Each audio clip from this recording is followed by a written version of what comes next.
que assim está melhor.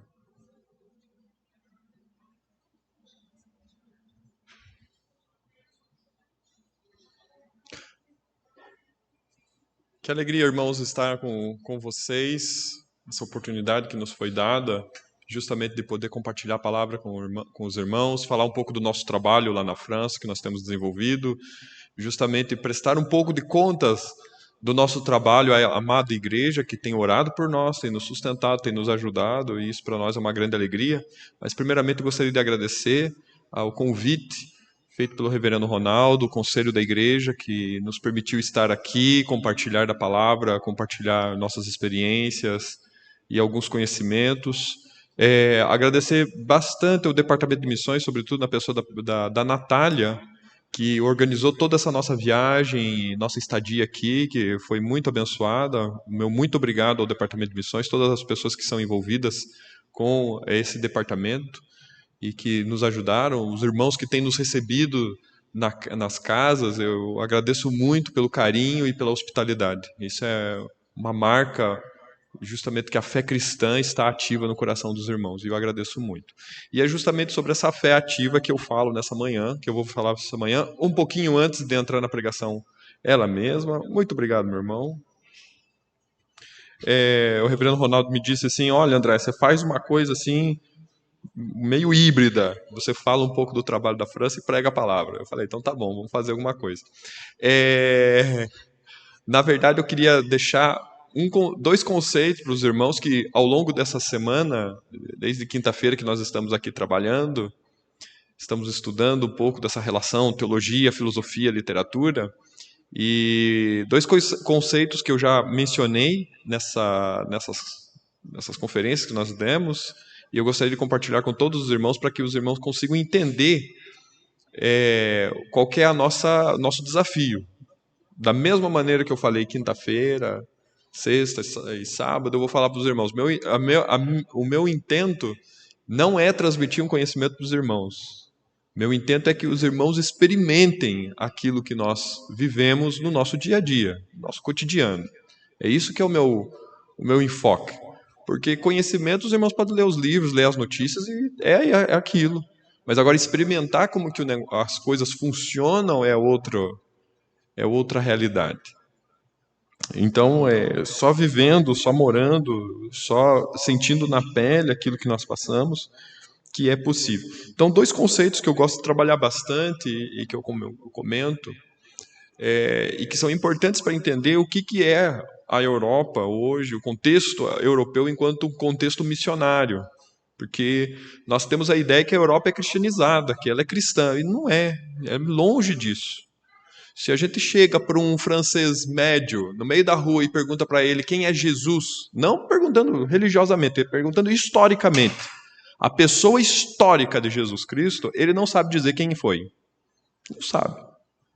Se você pergunta para um crente na igreja, nas igrejas protestantes, não católicas, protestantes, quantos livros tem a Bíblia, ele não sabe dizer quantos livros tem a Bíblia. É assim. Se você pergunta para as pessoas qualquer coisa simples do Evangelho para elas não sabem responder, porque o que aconteceu, meus irmãos? O Evangelho ele foi tão reduzido, o cristianismo foi tão reduzido a simplesmente um código moral, que as pessoas não têm interesse nenhum em conhecer a palavra, a Bíblia, não têm interesse nenhum de saber, eles só querem simplesmente viver, experimentar e, assim, bola para frente. Então, muitos dos cristãos que estão nas igrejas hoje não são porque realmente abraçaram as doutrinas, olha, eu sou reformado, eu acredito nos 5 solas da reforma.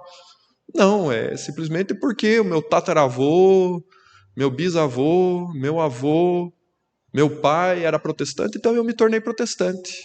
A pessoa de vez em quando vai à igreja, uma vez por ano, talvez, 2 vezes por ano, e é isso.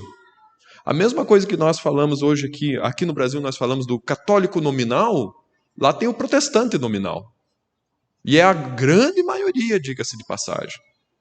E por que isso se dá? Justamente por 2 conceitos que eu gostaria de falar para os irmãos, da diferença entre nós, brasileiros, e os europeus. Nossas culturas, elas são extremamente diferentes de toda. O europeu ele é um continente formado por várias culturas que é sui generis. E nós temos ainda na nossa vida cotidiana o sobrenatural como algo importante. Nós somos permeáveis. Esse é o primeiro conceito que eu gostaria de trabalhar com os irmãos hoje dessa manhã, rapidamente. Nós somos permeados pelo sobrenatural. Para nós, o espiritual é algo que é natural, que faz parte do nosso dia a dia. Para nós, falar de Deus está na nossa boca. Nós não temos nenhum problema de falar assim, graça e paz, meu irmão. Que Deus te abençoe. Deus está na nossa boca muito facilmente. Às vezes a gente resvala um pouco e diz assim, Nossa Senhora. Mas vejam que é presente o religioso em nossa condição, porque nossa cultura é uma cultura permeada pelo sobrenatural. Entendem? Até o fato que alguns acreditam ainda em folclores, fantasmas, espíritos. Vejam como, por exemplo, igrejas que se amoldam à cultura, à religião afro-africana, elas explodem aqui no Brasil. Como o misticismo é algo importante para nós e nos atrai. Porque justamente a nossa sociedade em geral brasileira é uma sociedade permeada pelo sobrenatural. E isso se dá também em outros países, em outros continentes. Por isso que é fácil se tornar cristão, é fácil viver uma vida religiosa quando você está nesses ambientes onde o sobrenatural permeia a vida das pessoas. Na África é dessa maneira. Por isso que lá na África você chega lá, prega o evangelho, por exemplo, faz um pouco de ação social, você já tem uma centena de crianças em torno de você, bate uma foto, manda para as igrejas aqui ou para os Estados Unidos, uau, o trabalho está explodindo. Porque é um contexto onde o sobrenatural é permeável. As pessoas têm noção de que é Deus, que existe algo além dessa realidade. Muçulmano, mesma coisa, Oriente Médio, países onde existem essas noções de sobrenatural que faz parte da vida cotidiana, o evangelho tende a prosperar. Por exemplo, no Oriente Médio tem perseguição. Sim, tem perseguição, mas quando você fala com os missionários, vão dizer assim, não, a igreja é grande. Tem uma centena de pessoas, 200 pessoas, 300 pessoas, cada um lá com todas as estratégias para não ter perseguição, que eles fazem em grupos e tal. Depois, uma vez por mês, uma vez a cada 2 meses, se reúnem lá no meio do deserto. Aí há 300 pessoas, vamos cultuar a Deus por 5 horas, 5, 6 horas. É óbvio, porque é uma cultura permeada pelo sobrenatural. Como eu dei o exemplo aqui, por exemplo, os muçulmanos que estão lá na França, por exemplo, eles preferem matricular as crianças deles em escolas católicas do que em escolas pública. Porque as escolas católicas têm um referencial ainda teológico. A escola católica ainda fala de Deus. E para o muçulmano isso é importante. Porque é Deus. Pouco importa se é Alá, se é Deus, cristão, não importa, mas pelo menos tem a referência ao sobrenatural. O que na escola pública nunca vai existir. Pelo contrário, vai ser combatido. Estão me entendendo? Então é assim que funciona. Então as culturas elas são permeáveis pelo sobrenatural. A cultura europeia, não, ela é o contrário. Ela é contrária a tudo isso, ela é impermeável. A gente fala, né, que as nossas culturas são porosas e a cultura europeia, de maneira geral, ela é impermeável. É como se ela fosse uma bola de metal, uma pedra de mármore, que você pode jogar água ali, ficar mergulhada na água, você corta aquela pedra, ela está seca ainda por dentro. Tem uma cena assim, naquele filme O Poderoso Chefão, o 3, se não me falha a memória, que o filho Don Corleone vai conversar com o bispo e o bispo dá exatamente esse exemplo. Ele está sofrendo com angústia, o poderoso chefão, ele está sofrendo com uma angústia E ele vai se confessar, ele vai conversar com o bispo. E o bispo, ele fala, né, justamente, o bispo vai falar de Cristo para ele. Aí o bispo, ele vai até uma parte assim, dentro do monastério, e tem uma fonte. Aí ele pega uma pedra, de dentro da fonte, ele pega a pedra e fala assim para ele: olha, essa pedra faz pelo menos 1 século que ela está aqui mergulhada nessa água. Aí ele bate a pedra bem forte e quebra a pedra. Aí ele mostra, a pedra está seca ainda por dentro. Isso somos nós, europeus. É ipsis dixit, se vocês quiserem procurar, tem no internet esse vídeo, é muito emblemático até. Então essa é a noção. Tem que entender que quando você fala com um europeu, é impermeável. Ele não faz ideia do que você está falando quando fala de Deus. Por isso que eu até várias vezes aqui eu repeti ao longo desde quinta, sexta e sábado, um dos maiores desafios que eu tenho enquanto missionário, por exemplo, é falar que a Bíblia, esse texto aqui, é a palavra de Deus. Esse caminho de reconhecer que esse texto aqui, ele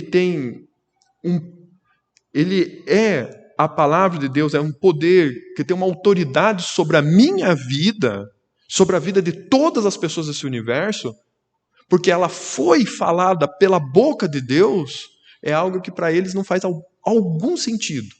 Não faz nada, não significa absolutamente nada. E por quê? Porque foi se construindo ao longo de séculos, não é uma coisa assim que foi feita do dia para a noite. Ao longo de séculos, uma mentalidade que vai tornando as pessoas duras para que elas pensem somente no aqui e o agora. Além do mais, também com isso, foi se criando uma ideia, uma mentalidade que a gente chama de anticlerical. Tudo aquilo que tem a respeito, tem a toque à igreja é ruim. Tudo aquilo que fale de pastor, padre, é ruim, porque significa dominação. Significa poder. E nós queremos liberdade. Nós não queremos ser dominados. Pensem só. A França, ela só é a França que nós conhecemos hoje, agora no século XX. Sempre foi um país dividido. A Europa inteira sempre. O que nós conhecemos da Europa hoje é agora, é 1945, depois da Segunda Guerra. A Europa sempre foi um continente completamente fragmentado. A língua francesa, a França inteira só vai falar a língua francesa a partir do século XIX. Não faz 200 anos que todo mundo fala francês lá na França. Tem mais tempo que nós falamos português aqui no Brasil que os franceses falam francês. Eles falavam a língua deles, lá das regiões. O francês era uma língua assim um pouco elitista, que era utilizado somente nos documentos oficiais. Falada por Paris. Paris é França. Quando a gente fala, até o nome do departamento, Paris está na Île-de-France. A França, quando fala França, é Paris, só. O resto é outros países. São outros reinos que foram se juntando com o passar do tempo. E quem vai fazer essa junção de todos esses, que vai unificar isso e que vai dar um pouco de uniformidade ao que nós entendemos de França e que foi formalizado agora, a partir do século XIX, meados do século XX, foi Clovis, quando ele foi batizado em 431.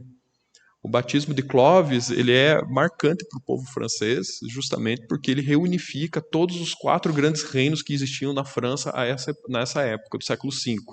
E Clovis ele se batiza, se torna cristão, e ele vai se servir dos missionários e das igrejas locais para exercer o seu poder. No sentido de governar. Não que seja algo ruim, mas é que, imagine, não tem prefeito. Não tinha prefeito. Nós estamos falando do século V. Não tem organização pública, não tem prefeito, não tem responsável. Quem era a autoridade de uma cidade? O padre, o missionário. Então, o poder, a organização social da França sempre se deu em torno da igreja. E isso desde 500, desde o século V. E isso foi até agora. Então, foram 1.500 anos sob a égide de um poder centralizador que é a igreja, que a gente conhece, que ela foi se institucionalizando, passou pela Idade Média, E ela se tornou essa grande massa poderosa de força, a tal ponto que ninguém poderia fazer a guerra sem pedir permissão para a igreja, tudo passava pela igreja, absolutamente toda a vida de comunhão das pessoas era a igreja. O mundo, como eu até mencionei na quinta-feira, o mundo era a igreja. Estar fora da igreja é estar fora do mundo. Vocês entendem isso? É difícil para entender, eu sei, mas estar fora da igreja não é simplesmente eu me desviei. Não, você não é mais cidadão. Você perdeu todas as suas prerrogativas. Por isso que quando Lutero tem a dieta de Worms, e Lutero é condenado e é excomungado na dieta de Worms diante do rei, ele perde automaticamente os seus direitos, ele é excomungado, ele perde o direito de ser um cidadão. É por isso que teve que ter um salvo-conduto para proteger Lutero, porque como ele não pertencia mais à igreja, qualquer pessoa tinha o direito e o dever de matar Lutero. Porque ele não pertence mais ao mundo. Ele não é mais um ser humano. Ele saiu da igreja. Você pode matar e não vai ser condenado, nada vai te acontecer. Estão entendendo como é a mentalidade? E isso foi feito durante... Então, se desenvolveu um espírito anticlerical, aquilo que nós chamamos de anticlericalismo, na cultura francesa, sobretudo na cultura francesa. Nas outras culturas também, na Europa, mas não é tão forte quanto os franceses. Justamente por conta desse domínio tão poderoso da igreja sobre a cultura. Então, eles desenvolveram esse tipo de mentalidade e que realmente, naturalmente, os afasta de tudo aquilo que é Deus. Por isso, na mentalidade hoje do francês médio, a igreja é simplesmente uma instituição para aqueles que precisam, para aqueles que têm uma carência. Mas se eu vivo bem, se eu pago minhas contas, pago meus impostos, não faço mal ao outro, eu não preciso da igreja. A noção que nós trabalhamos ontem, que o cristianismo ele se tornou um dever, simplesmente um dever moral.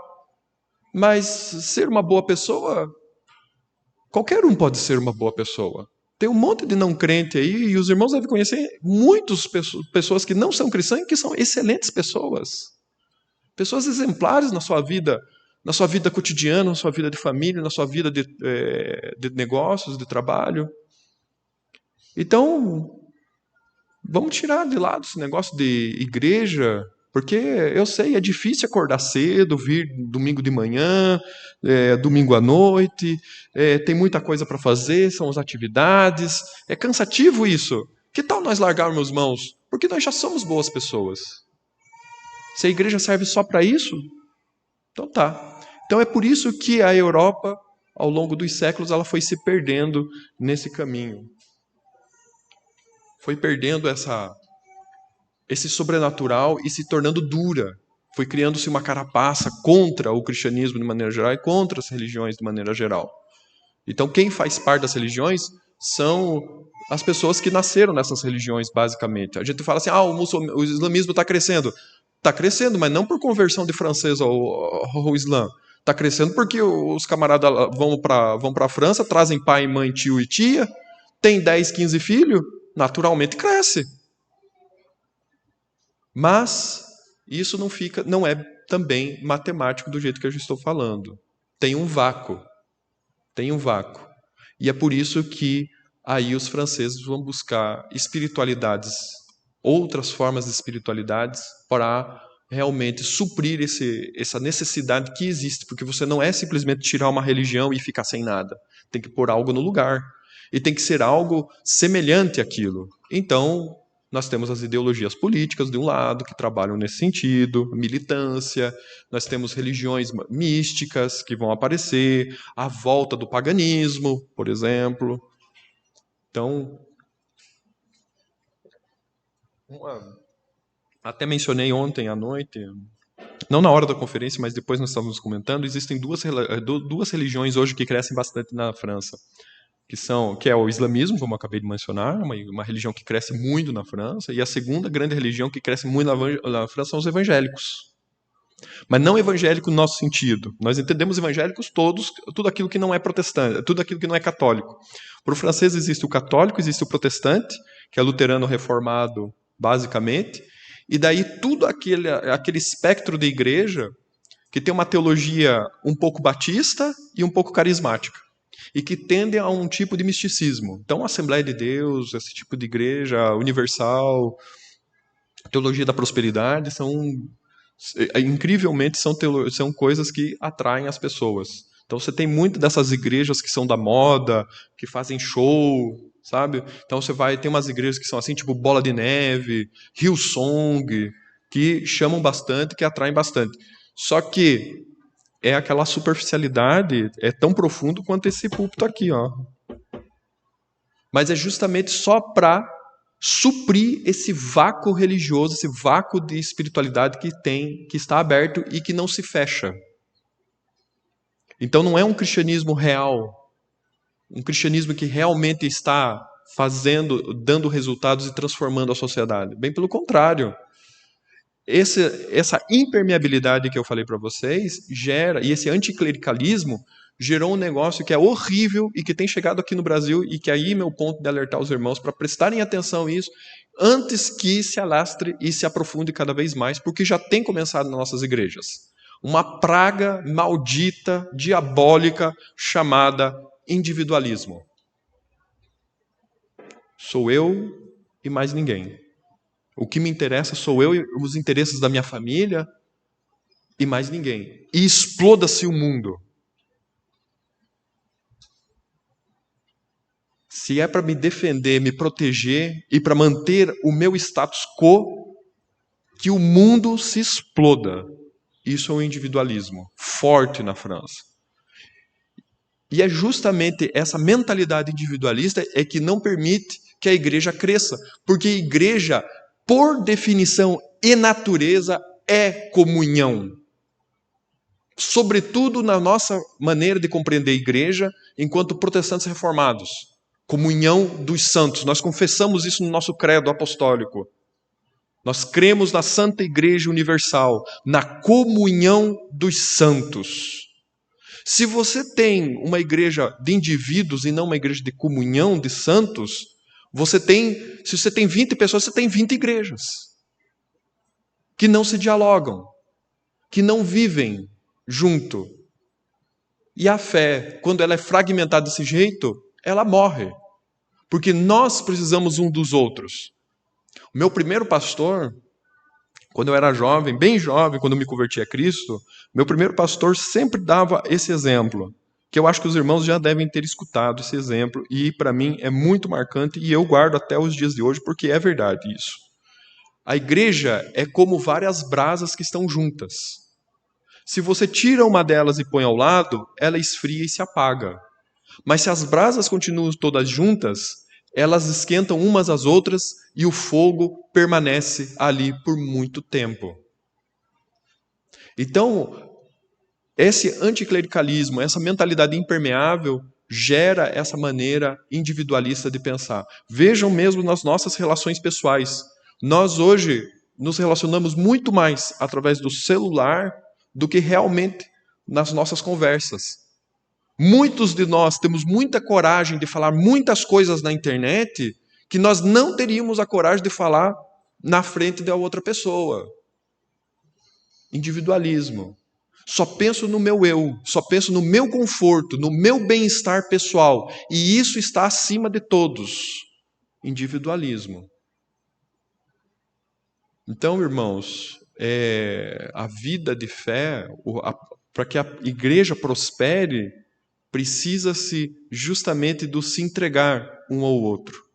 E isso, para a nossa sociedade atual, é muito difícil, porque ela é ressentida, ela é sensível. E nos entregar para o outro nos machuca. Porque as outras pessoas vão vir com coisas boas e vão vir com seus problemas. E nós não queremos ter mais problemas, porque a gente já está cheio de problemas. Reparem como nossa vida ela é cheia de problemas. Nós aumentamos nossa capacidade produtiva, nós temos tecnologia hoje que deveria nos ajudar a produzir mais. E repare como nós temos menos tempo para nós mesmos, para a comunhão, para a vida com a família. Repare que nós trabalhamos hoje muito mais que nossos pais trabalhavam no passado. Nossos pais lá, meus pais vieram da roça. E hoje eu tenho menos tempo do que eles tinham antigamente. Apesar de eu ter computador, celular, ter toda a parafernália eletrônica para me ajudar a produzir mais, eu tenho menos tempo. A vida corre. O tempo todo eu estou acelerado, a gente está acelerado. Algo de errado não está certo, como a gente costuma dizer.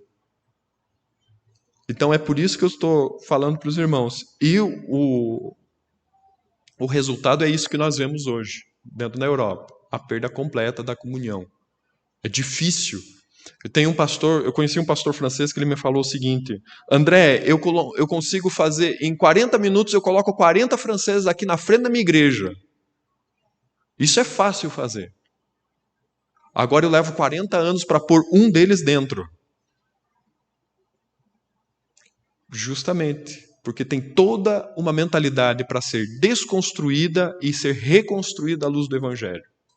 E por isso que aqui no Brasil eu falo, aproveitem e vamos aproveitar enquanto nós temos a oportunidade. Porque é fácil, nós temos já esse conceito de comunidade. Eu estou chovendo no molhado para os irmãos aqui. Estou falando o óbvio. Porque nós já temos isso, nós já vivemos um pouco disso.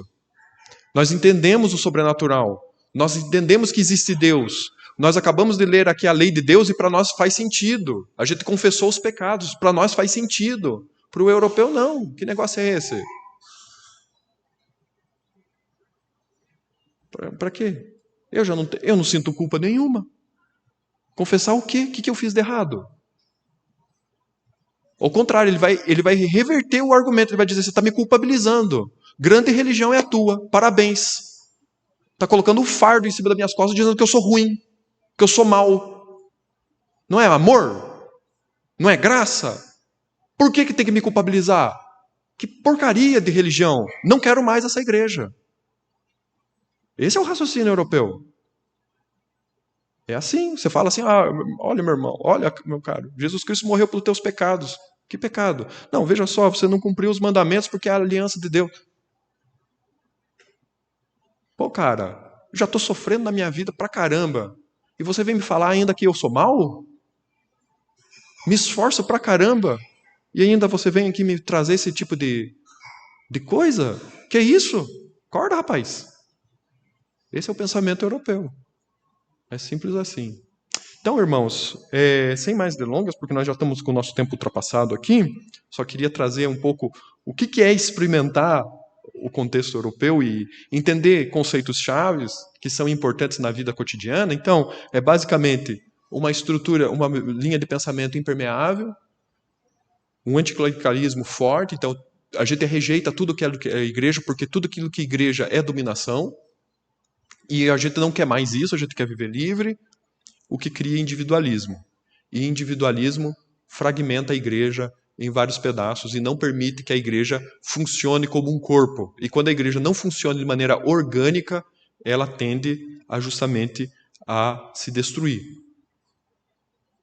Como eu mostrei, eu acho que foi quinta-feira, eu dei o exemplo, vejam só, ou ontem mesmo, como nós todos aqui reunidos de um mesmo propósito, nós erguemos um templo, nós temos aqui tudo do bom, nós estamos confortáveis, porque nós fizemos isso todos juntos. Se fosse esperar que uma ou duas, três pessoas fizessem tudo aquilo que nós temos aqui, nós não iríamos jamais conseguir. É porque nós todos agimos como corpo que nós temos aquilo que nós temos hoje. Todos os trabalhos que a Igreja Presbiteriana de Bereia propõe, todos os trabalhos que ela apoia, que ela sustenta. Estão entendendo? Quando nós estamos juntos, nós sempre somos mais fortes. E é essa a ideia do cristianismo. E é justamente essa ideia que eu quero convidar os irmãos a lerem a palavra de Deus nessa manhã no Evangelho de Filipenses, capítulo 2. Capítulo 2, versículo 5, um texto bem conhecido e bem difícil.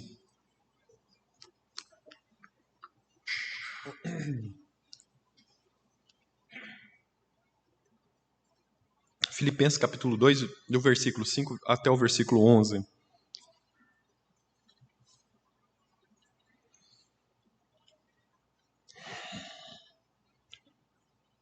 Nós vamos tentar 30 minutos resolver esse texto. Filipenses capítulo 2, versículo 5, Paulo diz assim: de sorte que haja em vós o mesmo sentimento que houve também em Cristo Jesus, que sendo em forma de Deus, não teve por usurpação ser igual a Deus, mas aniquilou-se a si mesmo, tomando a forma de servo, fazendo-se semelhante aos homens, e achado na forma de homem, humilhou-se a si mesmo, sendo obediente até a morte e morte de cruz. Pelo que também Deus o exaltou soberanamente e lhe deu um nome que é sobre todo o nome, para que ao nome de Jesus se dobre todo o joelho dos que estão nos céus e na terra e debaixo da terra, e toda língua confesse que Jesus Cristo é o Senhor, para a glória de Deus Pai. Convido os irmãos à oração. Oremos.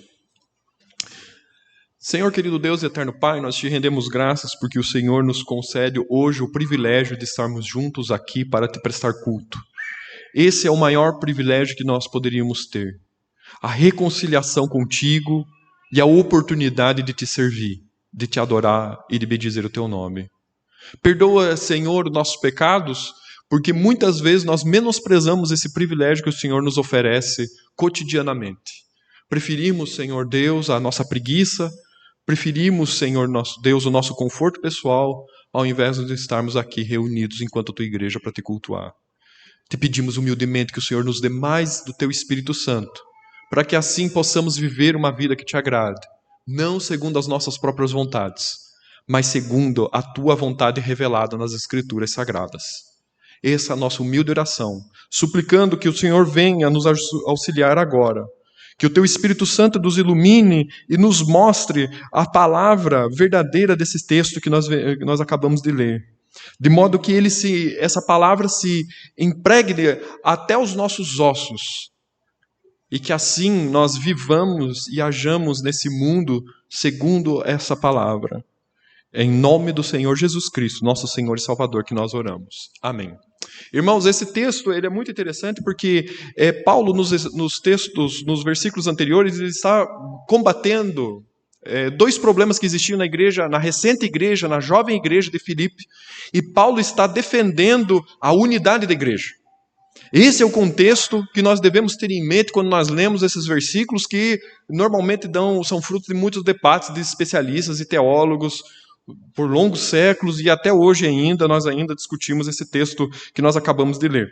Mas eu deixo para lá essas discussões que são muito importantes, muito interessantes, para nós focarmos naquilo que realmente nos edifica hoje de manhã, para vermos que Paulo está defendendo que haja unidade na igreja de Filipos. A igreja filipense, ela já tinha um problema, ela estava sofrendo já um pequeno problema de perseguição.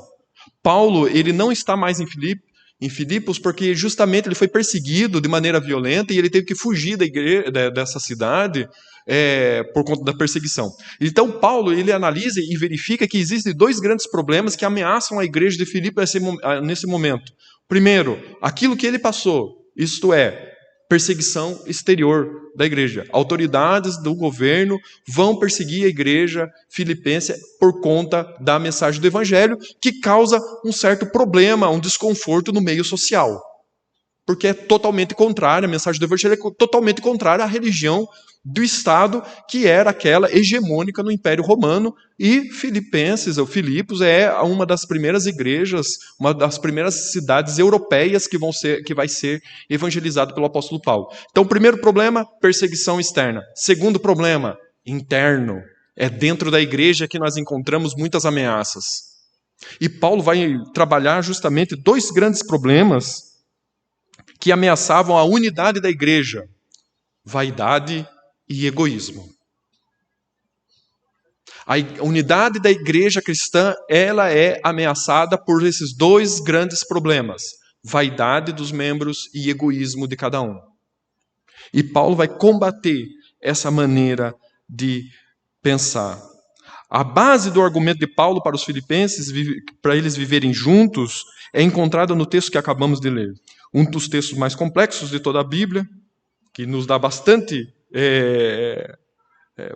coisa a pensar, bastante problemas a pensar, para entender as dificuldades, para explicar como Jesus se esvaziou, como entender a humilhação de Jesus em relação à vida cristã e assim por diante. Bom, para nós não ficarmos nesses pontos, nessas discussões que eu já disse que são bem interessantes, mas que não vêm ao caso agora, eu gostaria de convidar os irmãos a ver, em primeiro lugar, o imperativo de ter o mesmo sentimento de Jesus, a mesma disposição de vida, trazendo na vida cotidiana as marcas de Cristo, e nós vamos ver isso claramente no versículo 5. Em segundo lugar, eu gostaria de convidar os irmãos a verem justamente como Paulo trabalha um processo iniciado historicamente através da encarnação, isto é, o estado de humilhação de Jesus Cristo, que nós vamos ver isso nos versículos 6 e no versículo 8. E, para terminar, Paulo, em terceiro lugar, Paulo ele fala desse estado de glorificação de Jesus Cristo, isto é, o apogeu da encarnação passando pela morte e ressurreição, que nós veremos nos versículos 9 a 11. A partir do momento que nós entendemos esses três momentos desse texto, nós conseguiremos ver qual que é a implicação da encarnação e da ressurreição de Jesus Cristo na nossa vida pessoal de hoje, em 2023, aqui em Goiânia. Então, eu convido os irmãos já imediatamente a ver o imperativo no versículo 5. E Paulo apresenta aqui o fundamento de como obter a resposta para esse problema da vaidade e do egoísmo. Se despojar de toda a vaidade e de todo o egoísmo. Esse fundamento não pode ser outro senão o próprio Jesus Cristo, porque a base é o fundamento do Evangelho. Jesus Cristo. Mas antes de chegar a Cristo, nós devemos observar que o objetivo do imperativo de Paulo é duplo. Primeiramente, sua intenção é apelar aos filipenses para que adotem a postura correta e, ao mesmo tempo, exortá-los a colocar em prática o que acabou de dizer sobre a vaidade e egoísmo nos versículos anteriores, uma vez que essas duas tentações ainda estão presentes na comunidade e ameaçam a unidade da igreja. Por isso que ouvir e consentir com as palavras do Evangelho não são suficientes. Ouvir o Evangelho não é importante, no sentido que se não existe prática que o acompanhe. Ouvir o Evangelho e não praticar o Evangelho é a mesma coisa que escutar qualquer discurso que nós escutamos aí na rua. Paulo está dizendo, tem que praticar, tem que viver o Evangelho. Paulo não queria inculcar valores morais nos filipenses dessa forma. Ele não quer fazer a moral, não quer moralizá-los. De fato, a comunidade tinha problemas sociais que exigiam respostas. Portanto, Paulo lhes dá não apenas os princípios nos quais acreditar, mas também os princípios que dão a origem a essa prática. Ou seja, que levam a viver de acordo com uma nova ética. Porque mudar de vida não é assim, do dia para a noite. Hoje eu sou uma nova pessoa. Hoje eu resolvi emagrecer. E agora eu vou fazer regime. Como se fosse assim as coisas. Todo mundo aqui já tentou fazer regime, né? Não é assim do dia para a noite. É difícil. Mudanças de hábitos são difíceis. E Paulo sabe disso. Mudar os hábitos de vida não são fáceis e precisa de algo que motive. Por exemplo, eu até compartilhei, acho que foi com a esposa do reverendo Ronaldo, com a Kelly. Isso, foi no almoço que a gente estava conversando, ela perguntando por como que eu consigo ser magro. Eu emagreci 25 quilos essa última vez agora. Porque eu fui ao médico, resumindo a história, fiz os exames de rotina, meu médico falou assim, o negócio é o seguinte, senhor André, ou o senhor tem duas opções, e eu já vou dar a resposta, a primeira opção eu já vou responder para você aqui. A primeira opção, o senhor pode continuar vivendo da maneira como o senhor vive e tomar remédio para o resto da sua vida. E está aqui a receita já, porque é o que o senhor vai começar a fazer agora. Toma remédio para o resto da sua vida, para controlar todos os problemas aí que você está tendo. O segundo é o senhor mudar completamente de vida. emagrecer, menos estresse, fazer exercício físico, mudar a alimentação completamente. É o Senhor de escolher. Aquilo ali para mim foi um choque tão grande que eu falei assim, não, é o seguinte, eu não quero tomar remédio, não. Eu não gosto de remédio, primeiramente. Nem quando eu tenho dor de cabeça, nem quando eu tenho gripe, eu não tomo remédio. Eu vou tomar remédio agora pro resto da vida? Todo dia engolindo uma pílula? Jamais na minha vida. Eu mudo. Para mim é mais fácil. E aí eu mudei. Foi um choque. Para nós mudarmos, irmãos, precisamos de alguma coisa que nos motive a mudar. Isso é do ser humano. Isso é tipicamente do ser humano. E Paulo sabe disso. É necessário uma força, uma energia, algo que nos impila, que nos faça progredir, que nos faça assim, olha, agora você vai nessa direção e não mais nessa.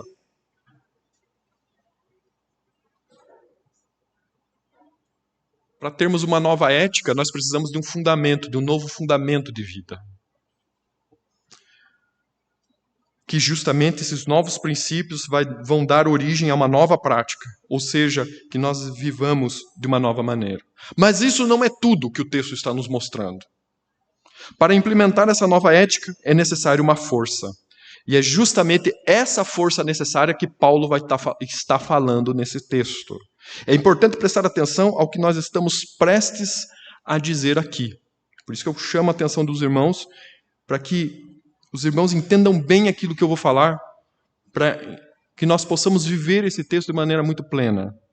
Não é que Jesus seja um modelo simples a seguir.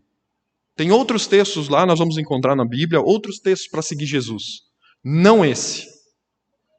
Esse texto não ensina que nós devemos seguir a Jesus Cristo. Não é o ponto do texto.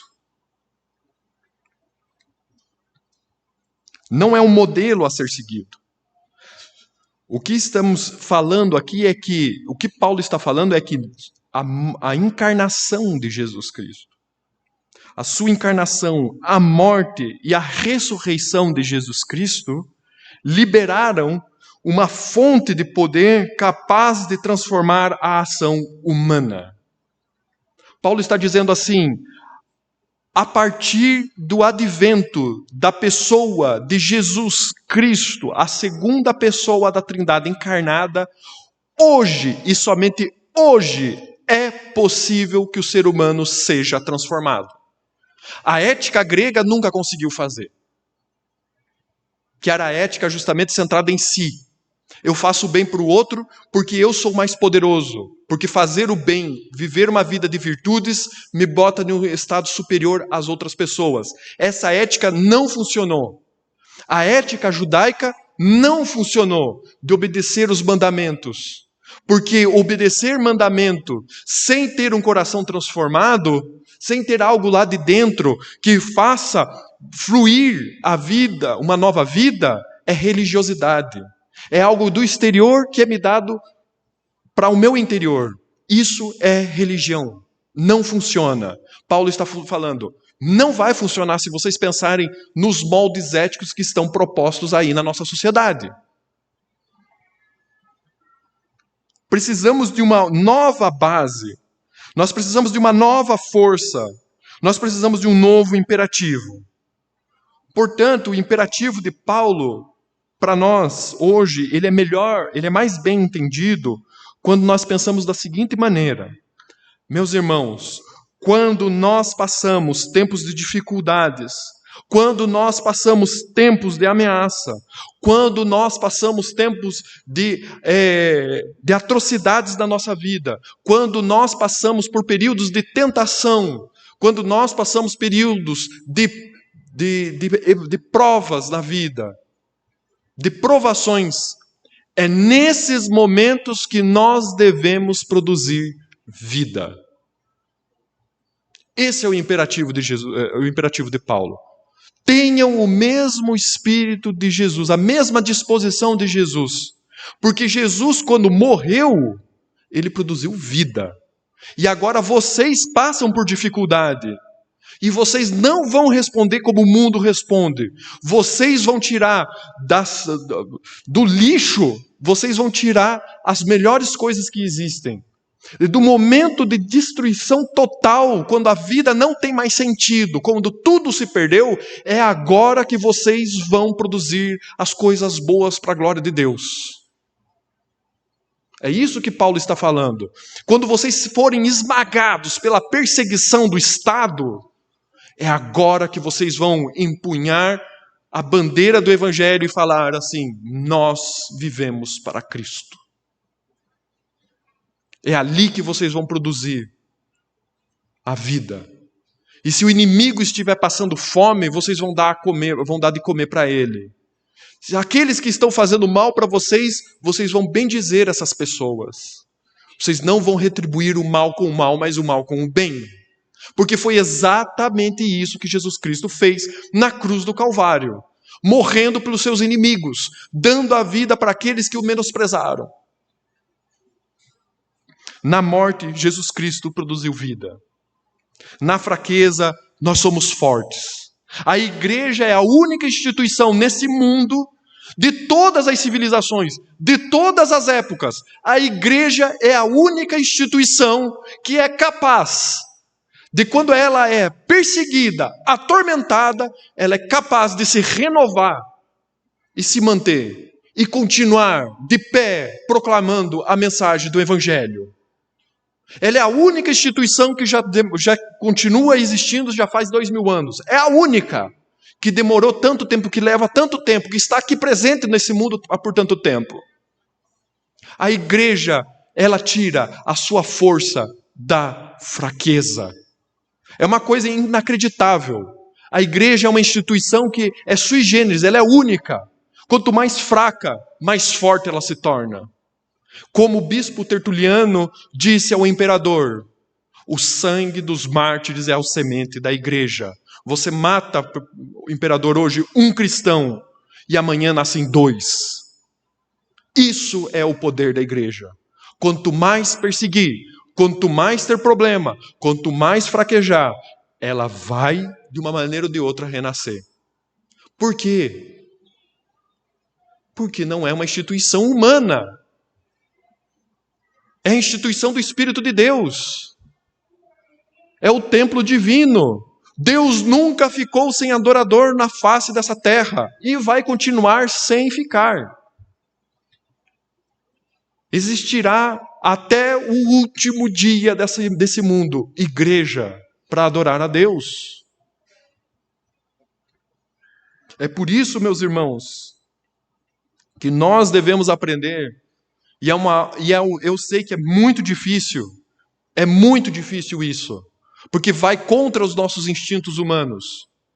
Nós devemos aprender a depender do Espírito de Deus, a confiar no Espírito Santo, na obra que Ele tem realizado, a andar segundo a sua vontade e não segundo os nossos instintos, as nossas vontades. Porque tudo o que acontece na nossa vida está ligado com a nossa vida de intimidade com Deus.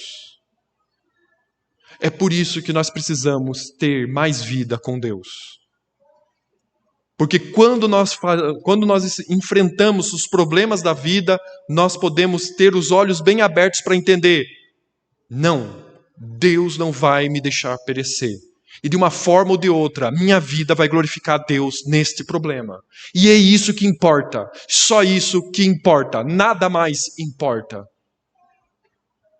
É a partir dessa perspectiva que eu acabei de mostrar aos irmãos que agora nós podemos entender os outros versículos que nós vamos ler, que nós lemos já e que nós vamos meditar.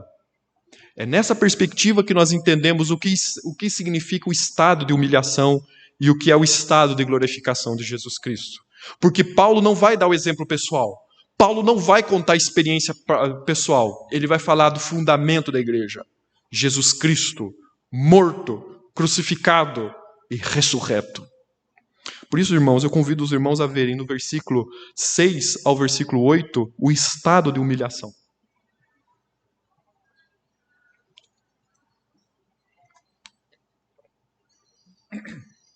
Na verdade, o que nós encontramos do versículo 6 ao versículo 11 é um antigo cântico da igreja primitiva. Era um hino Provavelmente uma fórmula litúrgica utilizada no culto da igreja e que Paulo agora está ensinando, está repetindo para os filipenses, para que eles tenham na mente deles clara o que eles devem crer. Essa fórmula confessa a fé em Cristo, especificando o conteúdo exato da fé. Em primeiro lugar, que Jesus é a segunda pessoa da Trindade e que ele estava com Deus antes da criação. Ele é Deus. Isso é a sua condição divina, a forma de Deus, como o texto diz.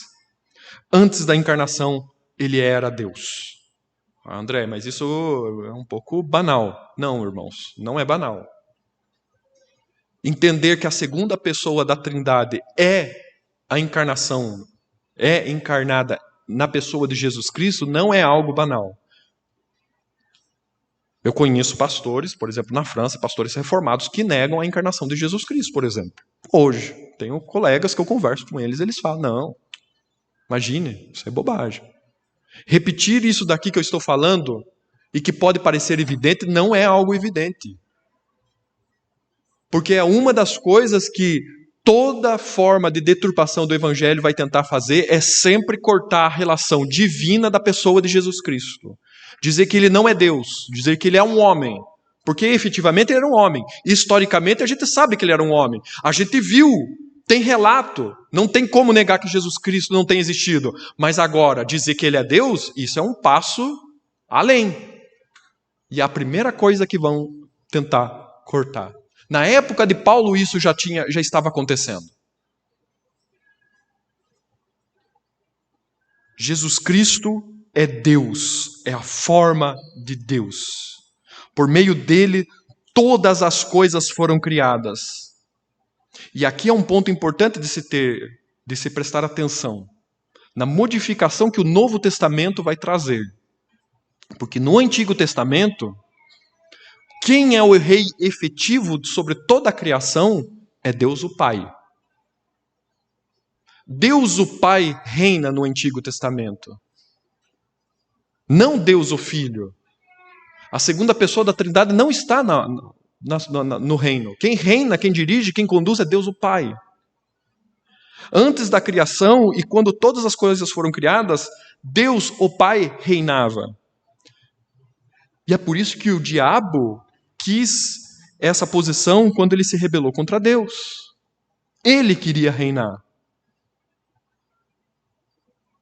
A segunda pessoa da Trindade, em contrapartida, Jesus, que poderia reivindicar esse lugar, depois de ter feito tudo de acordo com a ordem do Pai, para que todas as coisas manifestassem a glória divina, ele não reivindicou. Ele poderia reivindicar. Era seu direito reivindicar, mas ele não fez. E ninguém diria o contrário. Se a segunda pessoa da Trindade exigisse de Deus o Pai, não, agora que o Senhor criou através de mim, eu devo reinar, eu devo conduzir todas as coisas. Ninguém diria o contrário. Esse é o direito, realmente, você estava lá. Você é o meio pelo qual todas as coisas vieram à existência. Pelo Verbo divino, todas as coisas vieram à existência. Mas a segunda pessoa da Trindade não quis fazer isso. A segunda pessoa da Trindade preferiu agir de uma outra maneira. Preferiu se humilhar. Preferiu tomar a forma de homem. Por isso que o maior sofrimento de Jesus Cristo não é a cruz. O maior sofrimento de Jesus Cristo é se encarnar. Ele deixa de ser Deus. Ele toma para si, ele deixa a sua soberania, tudo aquilo que herda do seu direito, ele deixa de lado e toma a figura do homem, do ser humano. Ele assume a carne, a nossa carne. Em vez de tomar, a segunda pessoa da Trindade deu. Em vez de segurar nas suas mãos aquilo que era próprio, o que a segunda pessoa da Trindade fez, abriu. Ele se despojou da sua igualdade com Deus, o Pai, da sua soberania. Ele entrou na condição humana, encarnando a forma de um servo, como diz o texto. Essa condição, o que é ser homem? O que é ser o ser humano? É ter a condição de ser totalmente dependente de Deus e estar pronto para o serviço. Isso é ser humano. Estar completamente dependente de Deus e pronto para o seu serviço. É o que justamente o pecado nega. Reparem em todos os nossos pecados. Notem como nós pecamos. Vejam que em todos os nossos pecados, a natureza do nosso pecado é justamente tentar viver de uma maneira que não é dependente de Deus e considerar que nós não devemos nada a Ele. É isso o pecado. É quebrar a aliança, é não cumprir os deveres, é não viver segundo a vontade de Deus e viver segundo a nossa própria vontade. É dizer assim: Deus, eu não estou nem aí para você. Eu prefiro me satisfazer agindo da minha maneira, que é contrária à sua vontade.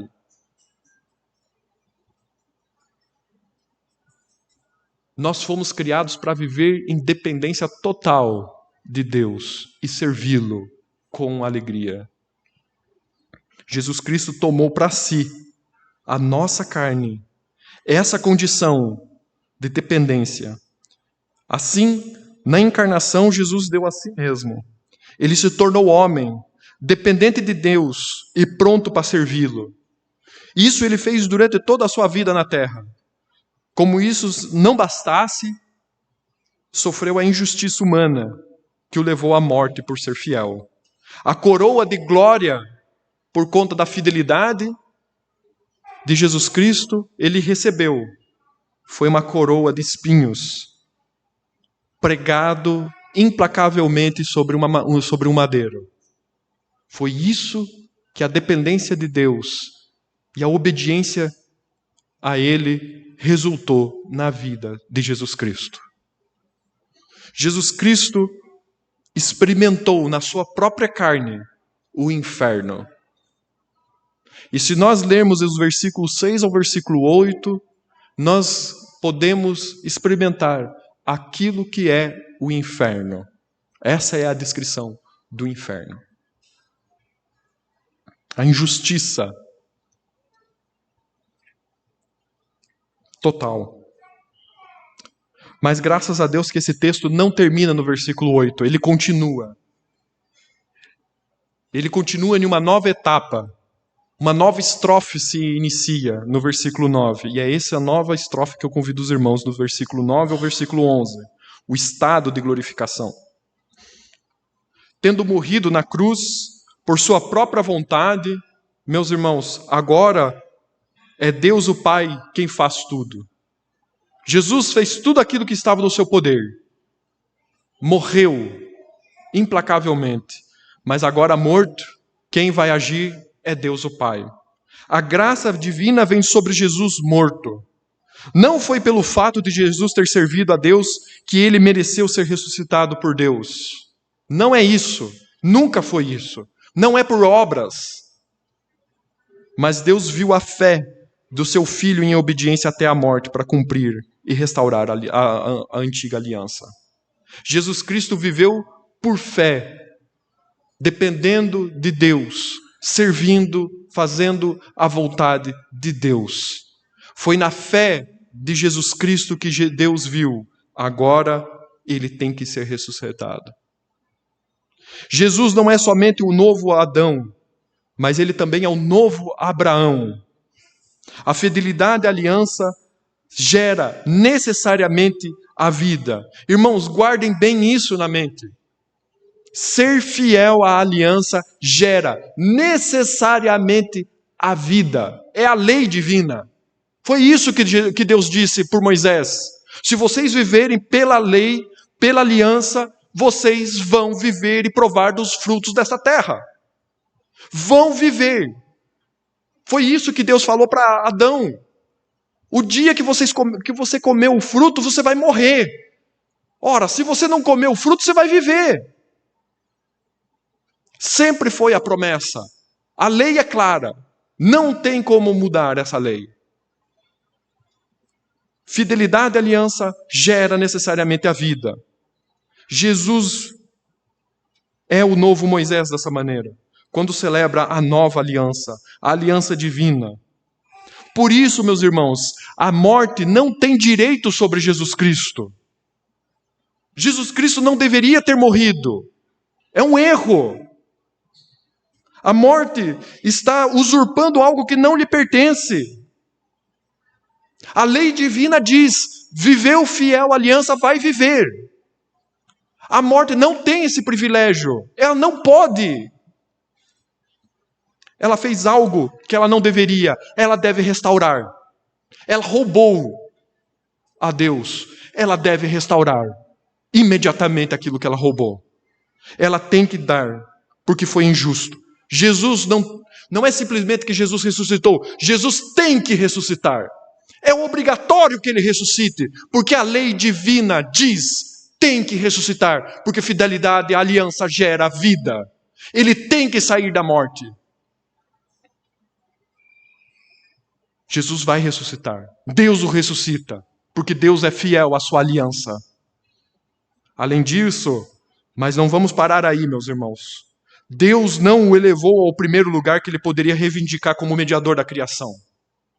Não. Jesus, agora que você cumpriu a aliança e a morte teve que dar de volta aquilo que ela tomou, agora eu vou dar algo muito maior para você. Não é simplesmente, você não vai simplesmente reinar sobre o cosmos como eu reino. Deus o Pai diz assim. Não, é muito pouco para aquilo que você fez. É muito pouco para a sua fé, para a sua submissão e a sua obediência à aliança. Vamos dar algo mais glorioso. Você vai ser ainda mais soberano. Toda a criação agora deve servir aos interesses de Jesus Cristo, de agora em diante. Tudo, esse universo inteiro, agora não simplesmente vai funcionar, ele vai servir aos interesses da pessoa de Jesus Cristo. Por isso que a morte, a ressurreição e sobretudo a ascensão de Jesus Cristo aos céus marca uma ruptura, uma diferenciação de épocas. O mundo mudou, o céu mudou. Ler Atos capítulo 2, quando Jesus está subindo aos céus e os discípulos estão dando testemunha que ele entrou nas nuvens e eles não mais poderiam ver. Nós encontramos a continuidade dessa narrativa em Apocalipse 4, quando Jesus Cristo, ele entra no céu e assenta-se no trono da glória de Deus. A continuidade de Atos 2 é Apocalipse 4. Porque agora o universo vai funcionar em favor de Jesus Cristo. Isso foi tão forte, e é tão forte, a tal ponto que nós cristãos, nós entendemos isso de uma maneira tão peculiar, que nós começamos a chamar a história antes de Cristo e depois de Cristo. Porque mudou. O mundo que nós estamos vivendo agora não é mais o mesmo de antes de Jesus Cristo. É diferente. É diferente.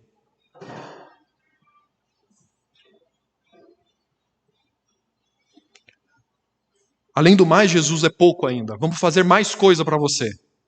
Uma nova sociedade vai ser formada agora. Você vai ter direito a uma nova sociedade. Da mesma maneira como nós criamos o homem à nossa imagem e semelhança, agora você vai criar uma nova sociedade segundo a tua imagem e a tua semelhança. Uma nova sociedade chamada igreja. Que a morte e o pecado não terão mais as prerrogativas que tiveram sobre a tua carne, Jesus. O pecado não vai mais dominar. A morte não vai mais ser o final da vida. Uma nova sociedade que deverá viver e existir por toda a eternidade. E não simplesmente no tempo. Porque todas as civilizações vão passar. Como passaram muitos povos já. Muitas nações já acabaram, muitos povos desapareceram, civilizações inteiras desapareceram, foram destruídas. Mas a igreja vai permanecer hoje até o último dia, quando Cristo voltará para buscá-la. E vai continuar existindo ao longo de toda a eternidade. Jesus é pouco ainda para você. Vai ter mais. Essa nova sociedade vai ter algo que raras pessoas tiveram. No Antigo Testamento, meus irmãos, antes da vinda de Jesus Cristo, o Espírito Santo não habitava pessoalmente as pessoas. Habitava uma ou outra pessoa. O rei, o sumo sacerdote, o profeta. A unção do Espírito era sobre determinadas pessoas para cumprir determinadas funções no plano da revelação no Antigo Testamento. Mas não no povo em geral. Agora o Espírito de Deus vai morar no coração de cada um desses membros dessa nova sociedade da igreja. Não será mais um templo físico, aonde encontraremos a vontade de Deus, encontraremos a presença de Deus.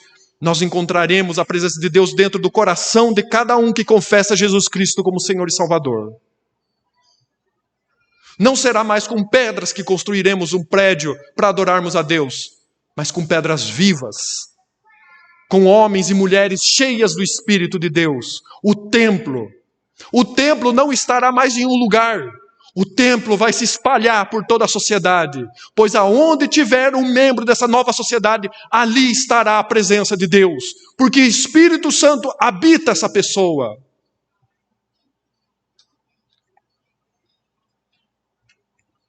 Jesus é pouco ainda. Você merece mais. Cada um desses membros deve ressuscitar em como você ressuscitou então. Não, a morte não vai ser mais um flagelo. A morte não será mais uma dor, uma perda, um adeus. A morte não será mais um fim. A morte será um recomeço. Um até breve. Não é mais para ter medo.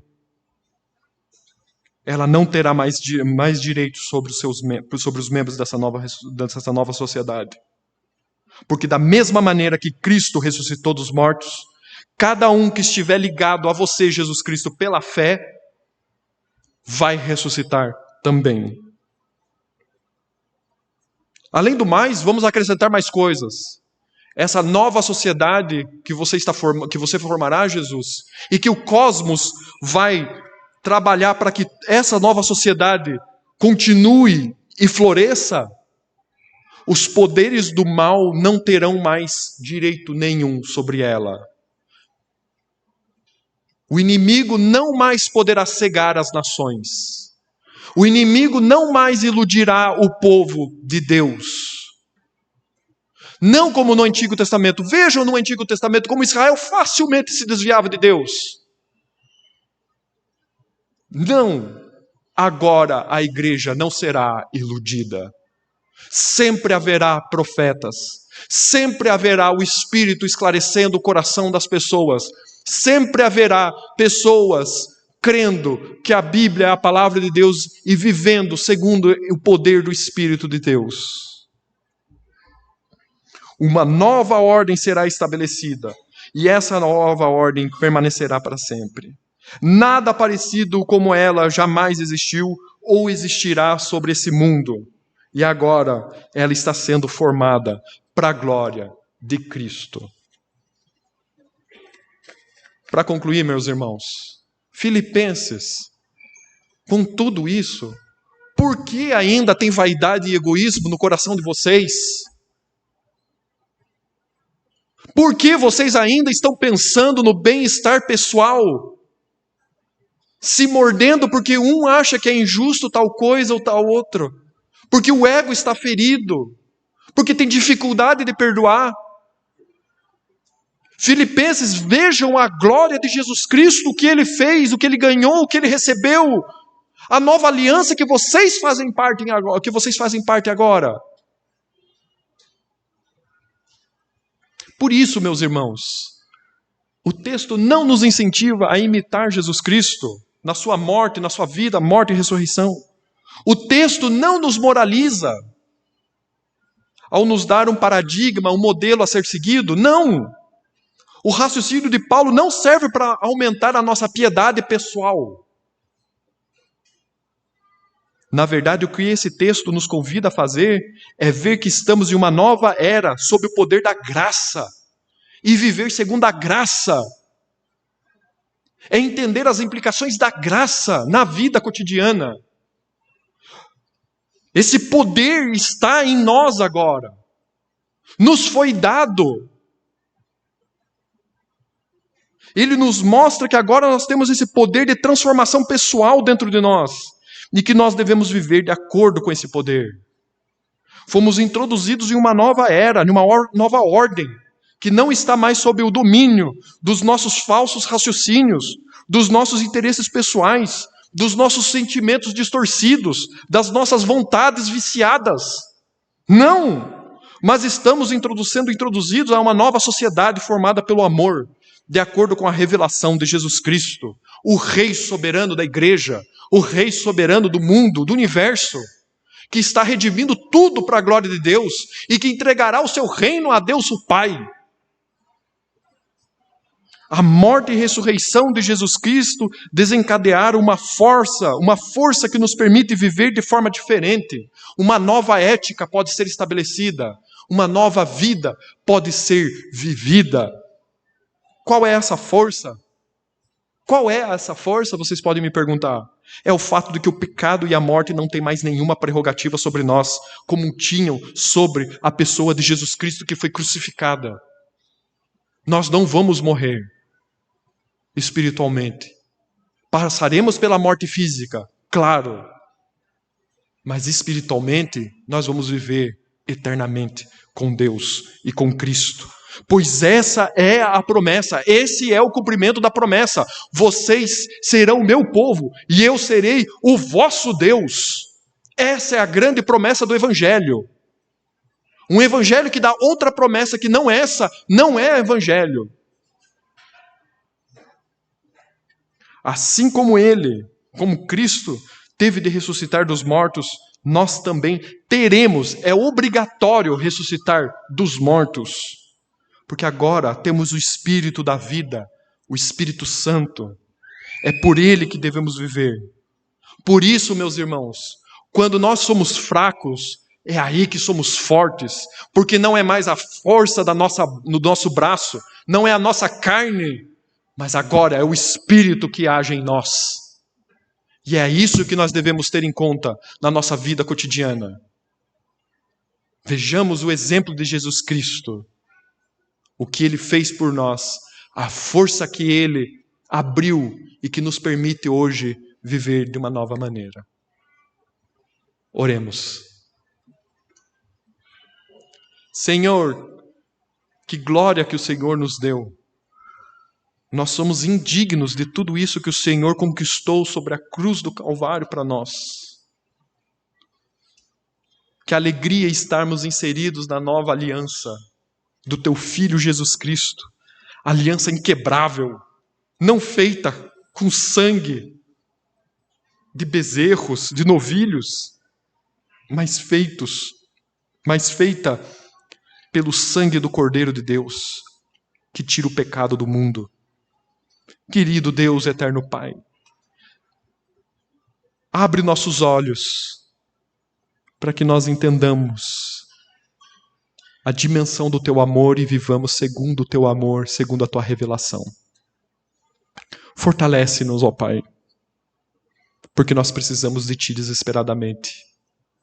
Nos dê mais do teu Espírito Santo. Agora que celebraremos a tua Santa Ceia, Senhor Deus, que ela seja um alimento espiritual para nossa alma continuar a viver contigo, a nutrir uma vida de intimidade com o Senhor. E que assim nós possamos nos despojar de todo orgulho e de toda vaidade, para a glória do teu nome e do teu reino. É em nome do Senhor Jesus Cristo que nós oramos. Amém. Só um pequeno adendo, nós continuaremos essa pregação no culto da noite, porque ainda não acabou. Tem mais coisas ainda para que Jesus Cristo fez por nós.